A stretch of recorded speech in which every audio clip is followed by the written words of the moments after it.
Good afternoon, everybody. Todd Aronson, CEO of Visit Modesto with you here today, and Brian Applegarth, CEO of Cultivar Strategies. We want to introduce you to the Motown Cannapass. You've heard a lot about it.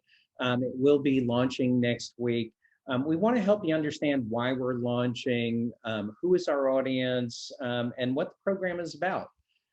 In addition, we wanted everyone to remember that if this were a beer or wine passport program, we probably wouldn't be having this conversation because it is unique. We wanted to give you a little bit extra about the program and how it works. We have collateral available. We'll be sharing with each of you and our hospitality partners as well. There is a partner-oriented version for you and your staff. This video is always going to be available for you and your staff. And we also have a consumer-facing version that we're going to talk a little bit more about to help them navigate appropriate and legally in our area. So we're going to take a few minutes of Q&A. Brian's going to ask me some questions. I'll ask him some questions, and then we'll let you fill in the blanks. Thanks a lot. Go ahead, Brian. All right, we'll jump right in. So Todd, why did Visit Modesto take this journey? We were invited a little bit over a year ago to join the Cal Travel Cannabis Tourism Committee. It was the inaugural committee.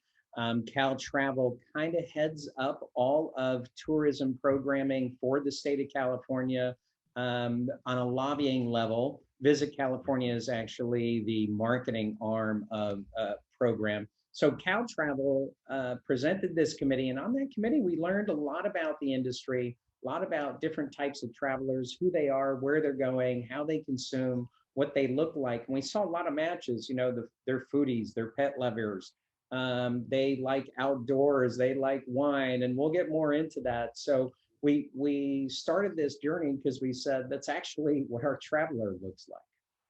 Great. So on the heels of that committee and that information, what research did you conduct and what did you learn? You know, we started slow and we said, first, let's find out how many licensed retailers there were in Stanislaus County. And we found out there were almost 24 either open or opening at that time. In addition to that, we did some calls on tax collections, and we found out that taxes coming in off of cannabis retail looked like they were about 2 times that of hospitality, transient occupancy tax. So we knew there were a few factors that related to what stimulated our economy and pointed at travel. Excellent. So what's your goal of launching this program?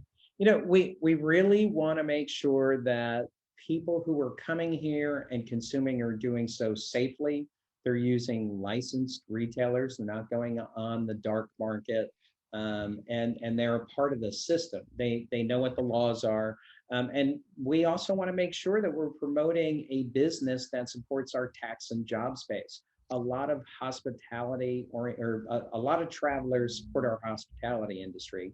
So if Canna travelers support all of those industries as well, you know, we'll take them too. Excellent. So what's different about this cannabis travel program and passport than your other passports and programs? Great question.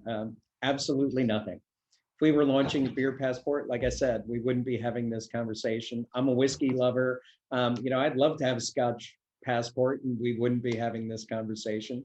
We launched our wine program back in November of 2020, and I didn't hear a peep.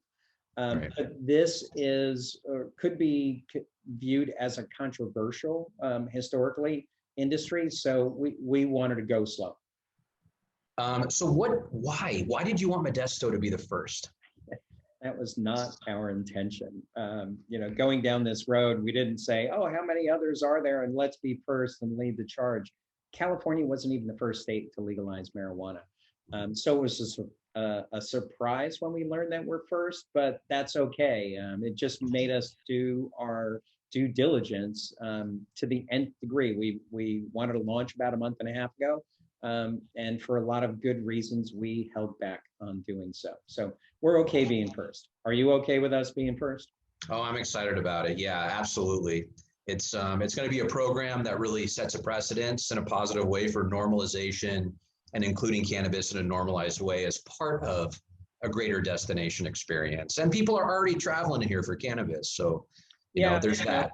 Yeah, we found out from a couple of retailers that almost 40% of their business at the time was coming from outside the area. So with Right. Visit Modesto, we're like, how do we get them to stay longer and spend more? Absolutely. So what do you want everyone to remember today?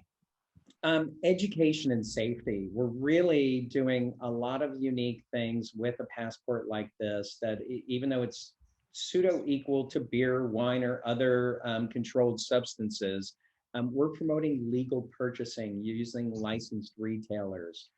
We provide them with do's and don'ts that have state and local regulations. We're focused on appropriate audiences. On our website, you have to go through a gatekeeper. You have to be over 21. Click the box, accept the terms and conditions, check the box. We're following all the steps to do this appropriately. It's not for audiences under 21. We provide those do's and don'ts. We want our frontline workers to have a tool that keeps them, quote unquote, safe from doing something they shouldn't do. What we don't want to have happen in the hospitality industry is a traveler comes here and says, hey, where do I get fill in the blank? And they look around and go, let me call my cousin Vinny. That's the last thing in the world we want to see happen. So we're providing tools that they can use and point them in a legal licensed direction.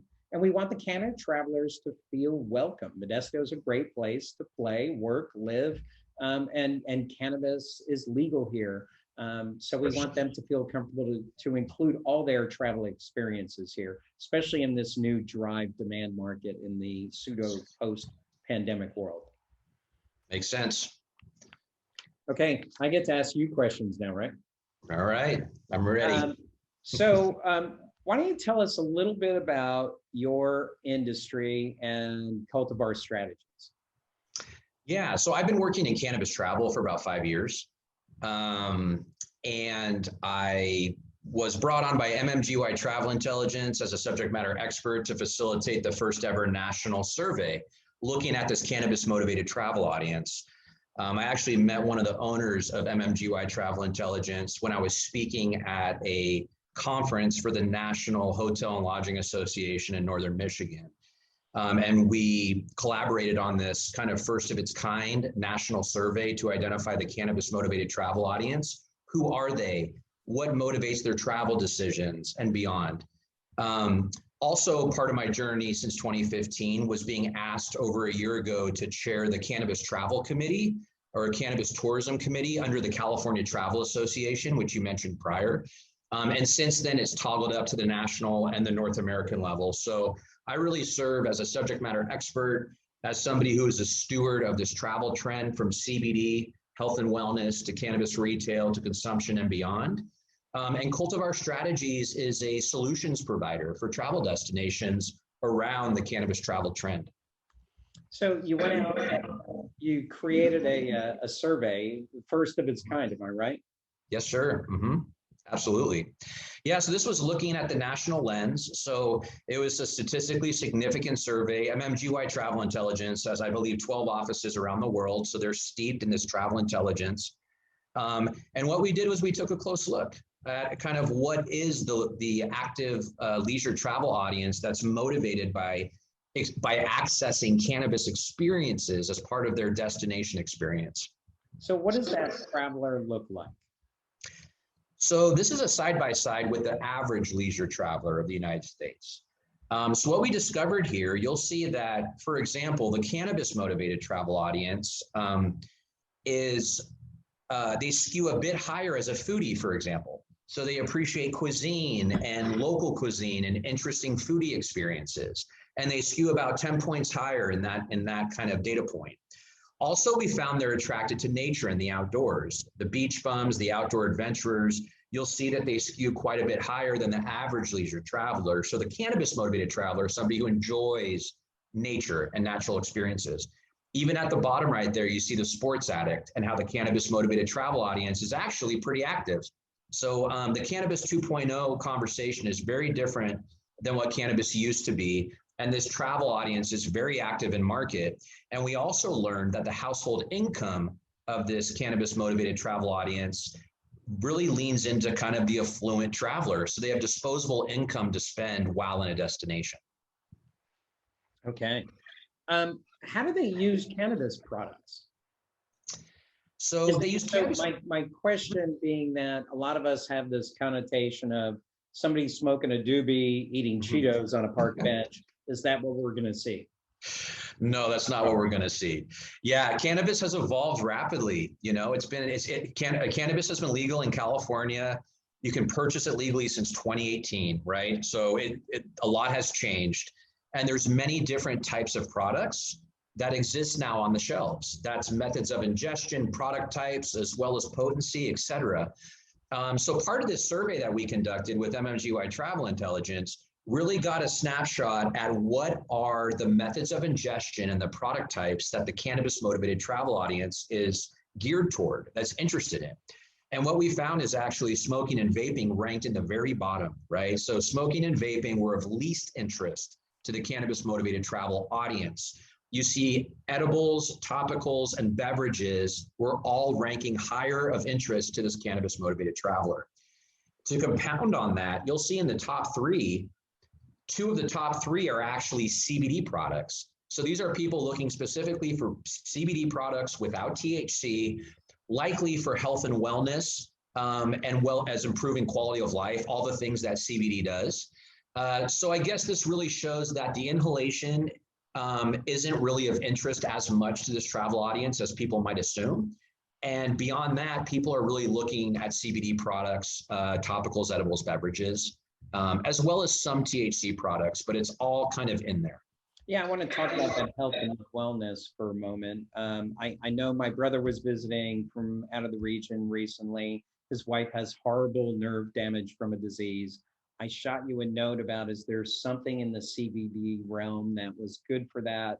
You made a recommendation. I took my brother to Cookies, and he's an ex-hippie. He had a big smile on his face, and he said, "Oh my gosh, 40 years ago, this would have been awesome." But he doesn't participate in that community at all right now. But they were so helpful at Cookies that he was able to secure topical CBD patches that had no THC. They explained it to him thoroughly, how to put it on. I didn't realize until then that the wellness side was as big a business for them. And the bud tenders, they don't call them concierge there, were as knowledgeable about the CBD side, the health side, as they were about the cannabis side. Oh, absolutely. Chronic pain, sleep, and anxiety. A lot of people come in for that and look for cannabis to help deal with those kind of issues and ailments. So yeah, I mean, it's a brand new world. Cannabis is inherently a tool for wellness. So that's really how I see the cannabis travel trend continue to evolve. Well, And to your point, you know, that's exactly they see that every day. yeah, you're talking about the cannabis travel trend. Sorry to interrupt, but why don't you tell us a little bit about the Canna Travelers? I thought this is what got me really excited about potentially getting involved from a destination position. Yeah, it really reaches across generations. This cannabis travel audience is very diverse and different. So you have the canna curious side, people that are very interested in learning more and kind of dipping a toe in the water and making it a part of their destination experience. And then you have the cannabis connoisseur side. And there's a few in between actually as well, but it's a very diverse kind of travel audience. This slide right here, which is one of the really interesting discoveries from this national survey that we did, is that 1/3 of this cannabis travel audience has never tried cannabis. But because they keep hearing about the health benefits, they're very interested in having a meaningful cannabis experience in a destination that's based in education that can maybe give them new tools to improve their quality of life. And how do they travel? What especially in this post-pandemic or almost post-pandemic world that we're in now, where people are driving everywhere? Yes. What's the potential? The potential is great because this survey was conducted prior to COVID setting in. And what we learned is that this was a drive market audience even prior to the pandemic. So the activity of this audience today is that they're already traveling either less than 50 miles, usually 46%. The highest ranking drive market activity was this within 50 miles, which to your point, Todd, 40%-ish of the zip codes in the transactions of dispensaries of Modesto are out of the area. It's because people are coming here to access these products. So now it's how do you keep them here, and how do you send them around the destination to go eat or explore the murals or beyond.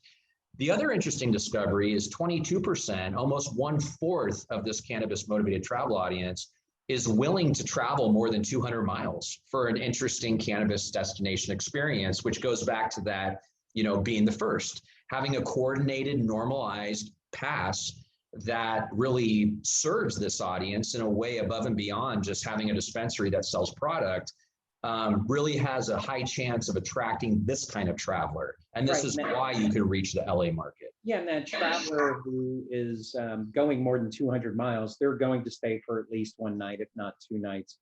We saw with the Almond Blossom Cruise, people were coming from Orange County, Reno, Shasta. So that actually fits in really, really well. So what's your gut feeling about a program like this and the future of Canna travel?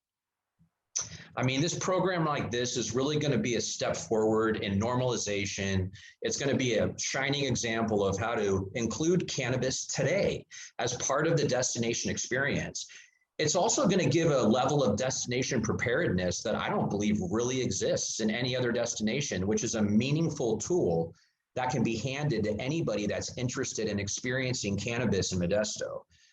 So not only will it attract, you're going to prepare your destination to a whole new level, and it's going to include cannabis, and it's also going to serve as a jump off point to spreading that spend above and beyond the actual dispensary.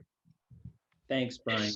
So we don't want to keep everybody too long. I do want to show you a couple things. We are going to be sharing these brochures you see here with the do's and don'ts, how to enjoy responsibly. We have a partner version where you will be able to see a lot of what we discussed today in writing, and you can let your staff know about it. And then we have a front-facing consumer version that helps them access the Cannapass and all the do's and don'ts and how to procure legally here in the area.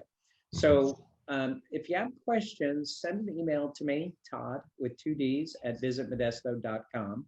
Again, Todd at visitmodesto.com. Brian and I will be coordinating answers. We may do another FAQ in the future. Maybe we'll do a live one on this. So I don't have much more. Thank you very much, Brian. Anything to add before we go? No, just very excited. And it's been a joy to work with you guys. And this is going to be very exciting. So I'm always a resource, always here to help. Great. Thanks, everyone, for your time today. We look forward to hearing back from you.